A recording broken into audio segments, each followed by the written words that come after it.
আপনি জানেন নিশ্চয়ই কোলগেট টোটাল টুথপেস্টের উদ্ভাবক একজন বাংলাদেশের বিজ্ঞানী, তার নাম ডক্টর নুরুন নবী। আপনি কি জানেন আমেরিকার দ্রুততম ট্রেনের সহায়ক বিজ্ঞানী একজন বাঙালি পদার্থবিদ? জি হ্যাঁ, তিনি প্রফেসর আতাউল করিম। জানেন নিশ্চয়ই এই উপমহাদেশের প্রথম অস্কার বিজয়ী একজন বাংলাদেশের তরুণ বাঙালি, তিনি গ্রাফিক্স অ্যানিমেশন স্পেশালিস্ট নাফিস বিন জাফর। জার্মানির বার্লিন শহরের পাঁচটি বিখ্যাত রেস্টুরেন্টের একক মালিক শেখ বাদল, যিনি বাংলাদেশের এক গর্বিত যুবক। এমন অসংখ্য বাঙালি ছড়িয়ে আছেন সারা পৃথিবীতে, যারা আমাদের গর্ব, আমাদের দেশের গর্ব, যারা সে দেশের মূলধারায় সব বিখ্যাত মানুষ।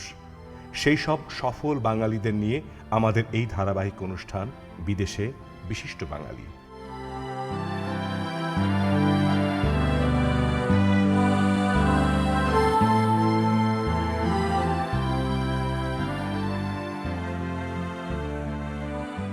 আপনার সাফল্যের গল্প শুনবো আমরা। আপনি কলগেট কোম্পানির রিসার্চ সায়েন্টিস্ট হিসেবে 22 বছর কাজ করেছেন, এবং আমরা এটাও জানি যে আপনি কলগেট টোটাল টুথপেস্টের মূল বিজ্ঞানী এবং আবিষ্কারক। আপনার এই সাফল্যের গল্প আমি আমাদের মানুষকে দর্শকদের শুনতে চাই। ধন্যবাদ। আমি বাংলাদেশে ঢাকা বিশ্ববিদ্যালয়ের শিক্ষক ছিলাম। উচ্চ শিক্ষার জন্য পিএইচডি করার জন্য জাপানে গিয়েছিলাম। আমি এবং আমার স্ত্রী বায়োকেমিস্ট্রিতে আমি টিচার ছিলাম ঢাকা ইউনিভার্সিটি। কত বছর, কোন বছর? সেটা হলো 1974 আমি শিক্ষক ছিলাম। আমি ঢাকা ইউনিভার্সিটি সিনেটেরও মেম্বার ছিলাম। প্রথম যে সিনেট নির্বাচন হয় সেখানে শিক্ষক প্রতিনিধি হিসাবে ছিলাম। তা আমি আমার স্ত্রী আমরা দুজনে জাপানে পিএইচডি করার জন্য যাই। সেখানে পিএইচডি করার পরে আমরা আমেরিকাতে আসি। কোন বছর? পোস্ট ডক্টরাল করার জন্য। সেটা হলো 1980-তে, 80-তে জাপান 80 সালে জাপানের কিউশু বিশ্ববিদ্যালয় থেকে পিএইচডি করে নিউ ইয়র্ক ইউনিভার্সিটি মেডিকেল সেন্টারে আসি পোস্ট ডক্টরাল রিসার্চ সায়েন্টিস্ট হিসাবে, অন্য কথায় বলা যায় ভিজিটার্স ভিসাতে ভিজিটিং সায়েন্টিস্ট হিসাবে। সেখানে 4 বছর আমি গবেষণা করি। গবেষণা করার পরে রাজনৈতিক কারণে আমি বাংলাদেশে ফিরতে পারি নাই।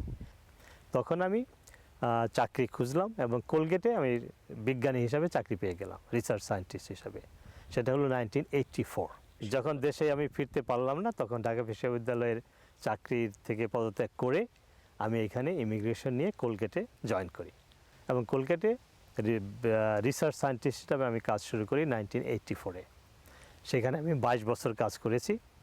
আমি কোলগেটে জয়েন করার পরে আমার যে প্রথম দায়িত্ব হলো সেটা হলো এমন একটা টুথপেস্ট উদ্ভাবন করা গবেষণার মাধ্যমে, যেটা মুখের যতগুলো সমস্যা আছে সবগুলারই প্রতিরোধক হিসাবে কাজ করবে। আমরা বলি তাতে পোকা পড়া, টার্টার, পাথর, গাম ব্লিডিং, দুর্গন্ধ, সমস্ত কিছু মিলে একটা প্রোডাক্ট তৈরি করব, যাতে একটা ব্যবহার করলে সমস্ত কিছু ট্রিটমেন্ট হয়, কভার্ড হয়ে যায়। তো আমি 4 বছর গবেষণা করে আমি একটা পদ্ধতি উদ্ভাবন করলাম, যে অ্যান্টিব্যাকটেরিয়াল, যেটা একটা ব্যাকটেরিয়াকে কিল করে। সেটা আগে জানা ছিল, কিন্তু সেটা মুখে দিলে ব্যবহার করলে থাকতো না। তা আমার কাজ হলো যে কিভাবে মুখের ভিতরে এই অ্যান্টিব্যাকটেরিয়াল জিনিসটা লেগে থাকবে। কারণ আমরা সবাই জানি যে আমাদের মুখটা হলো ওপেন সিস্টেম। আমরা টুথব্রাশ করি, তারপরে পানি দিয়ে রিন্স করি, রিন্স করে ফেলে দেই, তারপরে মুখের ভিতরে যে স্যালাইভা আছে এটা কনস্ট্যান্টলি ফ্লাশ আউট করে মুখের সিস্টেমে, যার ফলে অ্যান্টিব্যাকটেরিয়ালটা থাকে না।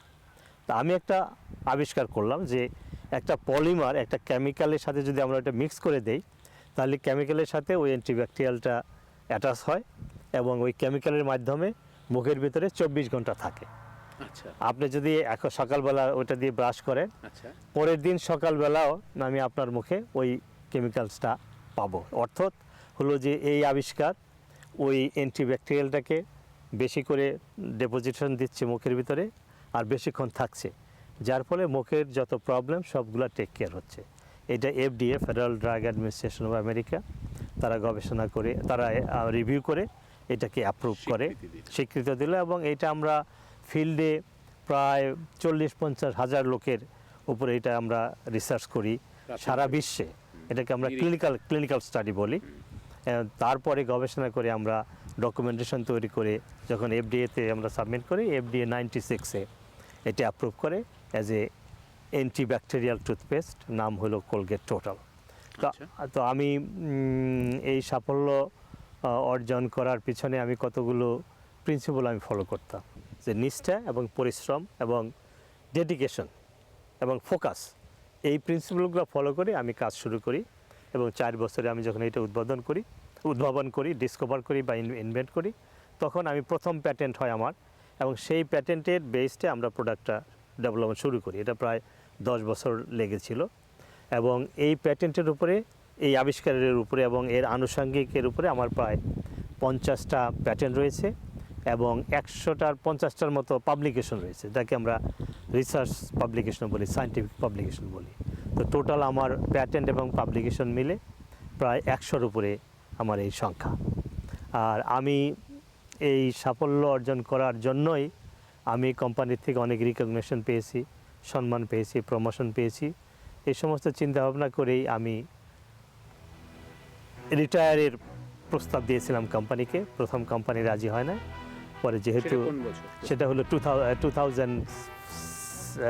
2005-এ। 3 বছর হলো আমি রিটায়ার করেছি। এটাকে আর্লি রিটায়ারমেন্ট বলে। বাঙালি জাতির দুঃখ, বাঙালিরা কর্মবিমুখ, বাঙালিরা আলস্যপরায়ণ, বাঙালিরা দুর্নীতিপ্রিয়, বাঙালিরা দারিদ্র কাতর। কিন্তু এই বাঙালিরাই যে পৃথিবীর নানা দেশে অহংকার করার মতো সাফল্যের শীর্ষে এবং সে দেশের মূলধারায় কীর্তিমান কর্মযোগী, তার অন্যতম প্রমাণ রসায়নবিদ ডক্টর নুরুন নবী। ডক্টর নবী কলগেট ডেন্টাল টোটাল টুথপেস্ট পেটেন্টের আবিষ্কারক। আপনার বেড়ে ওঠা, আপনার জন্ম, সবকিছু যদি একটু বলেন। আমার জন্ম হয়েছিল টাঙ্গাইল জেলার গোপালপুর থানার হেমনগরের কাছে খামারপাড়া একটা ছোট্ট গ্রামে। একটা বড় দিঘির পাশে, চারদিকে প্রায় 100 ফ্যামিলি নিয়ে একটা গ্রাম ছিল এবং দিঘির পাড়ে আমাদের বাড়ি ছিল। আমরা ছোটোবেলায় সেই পুকুরে মাছ ধরতাম, স্কুলে ফুটবল খেলা, ভলিবল খেলা আর স্কুলে ব্যাডমিন্টন খেলা, এই স্মৃতিগুলো এখন আমার মনে জাগে। আপনার বাবা কি করতেন? আমার বাবা ছিলেন একজন মাদ্রাসায় শিক্ষিত কৃষক, যাকে বলা যায় জোরদার, জমির মালিক। তো উনি খুব রাজনৈতিক সচেতন ব্যক্তি ছিলেন। উনি এইটা আমাদেরকে শিখিয়েছেন যে ইসলাম ধর্মে বলে যে অন্যায়ের প্রতিবাদ করা, মানুষকে সাহায্য করা, পরিশ্রম করা, এবং যে কোনো বিষয়ে সাফল্য অর্জন করতে হলে পরিশ্রম এবং নিষ্ঠাবান হতে হবে। এবং মাও খুব পপুলার ছিলেন গ্রামের ভিতরে, যার ফলে সেটাই আমি সারা জীবন আমি ফলো করি। সেই স্কুল জীবনে হোক, বিশ্ববিদ্যালয় জীবনে হোক, মুক্তিযুদ্ধে হোক। মুক্তিযুদ্ধেও আমি কাদের বাহিনীকে যেটা আমরা বলি, সেখানে আমি 22,000 সদস্যের মধ্যে আমি একজন ছিলাম। কিন্তু আমার ডেডিকেশন, আমার ডিভোশন, আমার নিষ্ঠার জন্য আমি সেখানে কাদের সিদ্দিকীর বিশ্বস্ত সহচর হয়েছিলাম। এবং ফার ইস্টার্ন ইকোনমিক রিভিউকে লেখা হয়েছিল যে নুরুন নবী ওয়াজ দি ব্রেইন অফ টাঙ্গাইল মুক্তিবাহিনী। আমার এই নিষ্ঠার জন্য।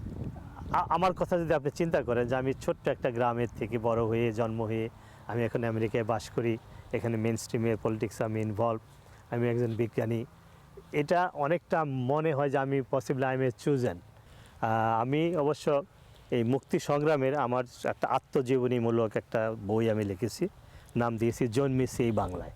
সেটা হলো আমার ছোটোবেলা থেকে আমি কীভাবে 6 দফা, 11 দফা, গণঅভ্যুত্থান ইত্যাদি আন্দোলনে, আমরা অসহযোগ আন্দোলনের 25শে মার্চ যখন আমরা ব্যারিকেড করছিলাম শাহবাগের সামনে, সম্ভবত আমাদের উপরে প্রথম বাংলাদেশ গণহত্যার প্রথম গুলিটা চালানো হয়। তো ওই প্রথম বইটা ওইখানে শেষ হয়েছে, নাম দিয়েছি, বাংলা সংস্করণের নাম হলো জন্মেছে এই বাংলায়, আর ওইটা ইংরেজিতে বের হয়েছে, ওটার নাম দিয়েছি বর্ন ইন বেঙ্গল।